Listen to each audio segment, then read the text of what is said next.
Do you feel like you don't fit in anywhere and that life is just harder for you? I felt that way for years before figuring out that I was neurodivergent. So if this sounds like you are in the right place. In this video, I'm sharing 5 signs that you might be neurodivergent. So let's get started.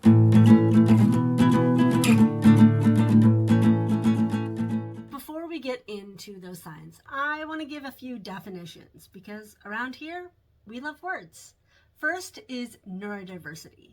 This is the idea that everyone's brain is a little bit different. It's similar to biodiversity, where there's lots of different plants and animals. Neurodivergence, on the other hand, is an umbrella term that means that your brain works differently than what is considered normal or typical. Things like autism, ADHD, ADHD, which is a combination of the two, dyslexia, dyscalculia, even Tourette's can be put under this umbrella. The thing about this is that these often overlap. Very few neurodivergent people have 0 comorbidities. It's a lot like our brains just have a different operating system, like the difference between a Samsung phone and an iPhone. This can create all sorts of challenges in a world that is definitely built for a neurotypical system. And the thing is, the more we try to work within the wrong system, the harder our life gets. And the worst part is that almost nobody is told that there's any other option. So when we can't fit into the system presented to us, the only thing we can blame is ourselves. The 5 signs that I'm about to share with you are not your standard neurodivergent symptoms. You can find those all over the internet. For this video, I wanted to talk about the things that we feel that are different. The problem with diagnosis is that it's based on observable behaviors. So it ends up being a list of the things that other people notice in us. The thing about neurodivergence is that it's a brain difference. It's in the name, neuro, which means that it affects how we think first, and then how we think changes how we behave. I'm sure if you made your way here, you know all the typical signs, the avoiding eye contact, stimming, showing up late, having intense special interests. These are all observable behaviors. I want to talk about the ways that neurodivergents feel and think differently. So you're going to need to get a little bit introspective about this. I don't believe that neurodivergent people have needs that are more than neurotypical people. I think our needs are just different. And this world does not respond well to different. Neurodivergent needs are often mocked, dismissed, and just treated like we are being selfish or rude. And when you live an entire life of being taught that your needs are extra and that you need to tone them down, you're going to become a people-pleasing mess. I mean, how could you not? And it's one thing for your needs not to be met.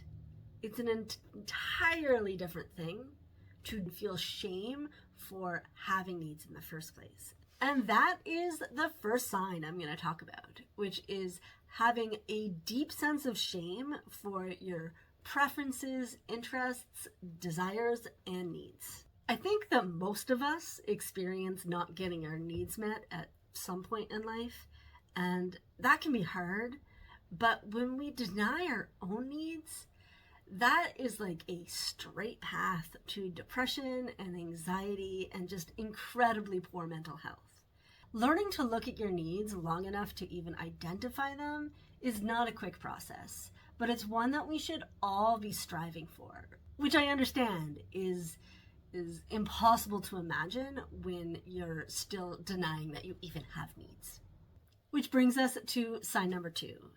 Your needs are going to look different.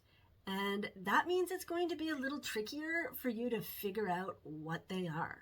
Most of us struggle to just do seemingly easy day-to-day tasks, but then we kill it when we're in our element, whatever that is. If you're trying to figure out what it is you need, spend more time doing the things that bring you joy. Because guess what? The things that bring you joy, they're meeting your needs. Pay attention. What needs do your favorite hobbies meet? And then try to meet them in other areas of your life based on that information.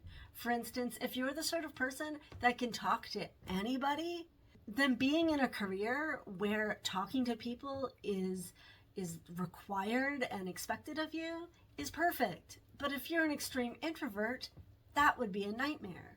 You need more alone time. So look for careers that reflect that. And just remember that this is going to take time too.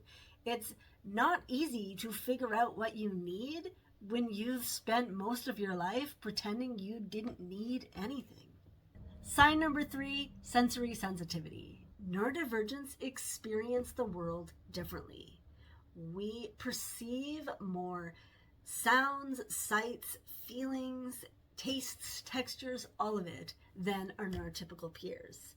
This means that we may only be able to wear certain types of fabrics, or we'll hear noises that other people claim don't exist. These are all signs of sensory sensitivity. The problem is that we rarely give ourselves the time to process this extra sensory input.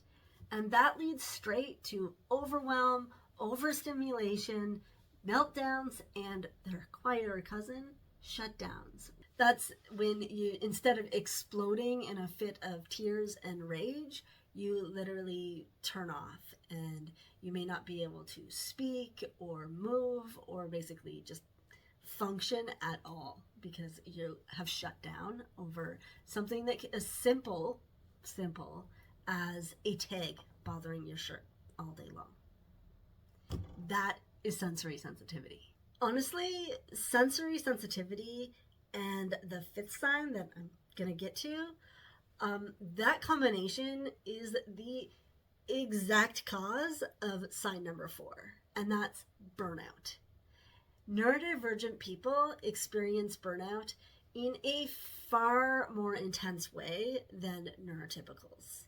A neurotypical tends to get burnt out if they work too hard. And I'm talking like, oh, I worked 80 hours a week until I couldn't do it anymore and I got really sick. That's neurotypical burnout. Neurodivergent burnout can be caused simply by existing, because we so often spend time trying to work within a system that isn't right for us. This kind of burnout can take a very long time to overcome. We need rest, so when it's denied to us, our bodies eventually take it against our will. When you reach this point, rest isn't enough anymore.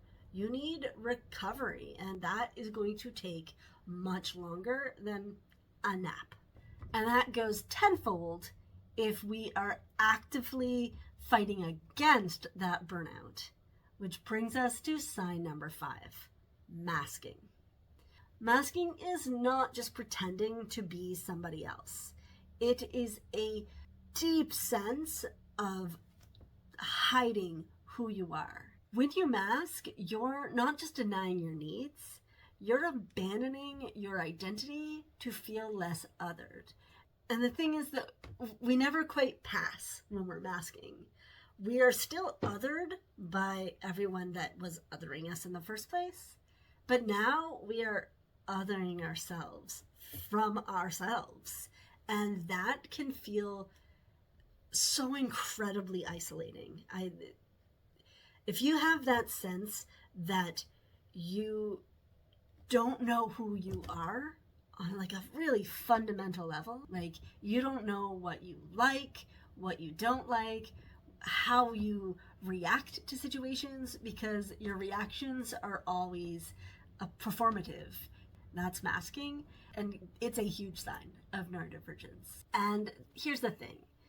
Getting to a place where you accept your neurodivergence with or without diagnosis is not an easy thing to do. Learning to unmask, to recognize your needs and honor them is going to take practice. You're not going to just wake up tomorrow morning and know how to give yourself grace. But when you start doing these things in small ways, that's going to be accumulative. And you're going to wake up a few years from now and realize that you don't hate yourself anymore because you have showed up enough times for yourself that you automatically know that you deserve love and respect because you give yourself love and respect.